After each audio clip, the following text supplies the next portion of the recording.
guys, ako nga pala si Drazen, gumagawa ng mga video about sa buhay ko, sa araw-araw na ginagawa ko bilang isang may kapansanan sa buhay at makapagbigay na rin ng inspirasyon sa inyo at sa kapwa ko rin na may kapansanan. At kung na-appreciate nyo yung ginagawa ko sa video, don't forget to subscribe, like, and click the notification bell para maging updated ka sa aking mga susunod na video. Thank you and God bless to all.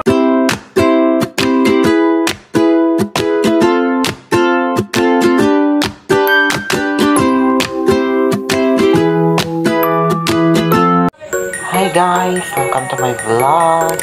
So for today's video guys, at ito yung karugtong ng ating pag-vlog sa Guimaras Mountain Resort. At ito na yung last episode ng ating pag-vlog sa resort na to guys. So ayan yung kanilang Christmas display.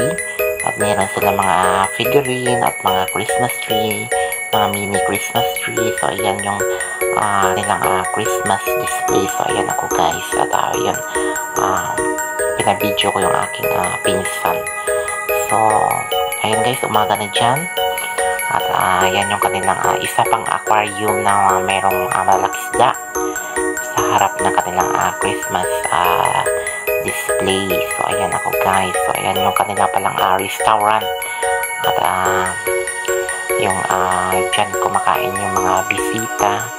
At yung nag-check-in ng kanilang room, dyan sila kumakain. So ayan yung kanilang Christmas decorate.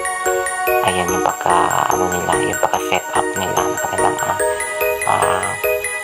Christmas. Yung kanilang meron sa mga mini figurine, mini Christmas tree. So ayan guys, kakain na kami. At ayan yung mga pagkain. So, bahala sila dyan guys. So, talaga naman ako dyan ginastos. Sumama na naman ako dyan.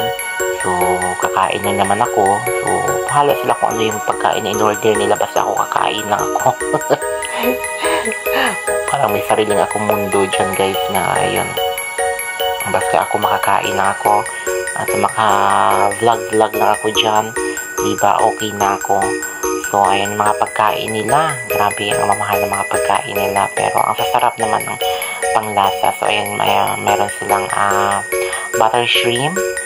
So, ayan yung kanin. At ayan yung Nestle juice. So, ayan yung mga pagkain nila. So, ang haba kasi ang dami namin. Kaya, yun.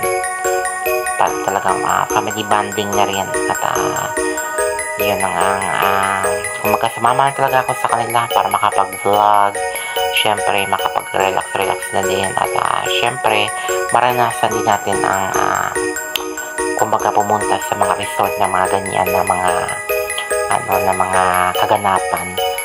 So ayan, hindi pa kami kumakain at may hinihintay pa kaming hindi pa kompleto yung ulam, at saka hinihintay pa namin yung iba namin kasamahan. At syempre hindi pa ka panalangin, diba? So dasal muna bago kumain.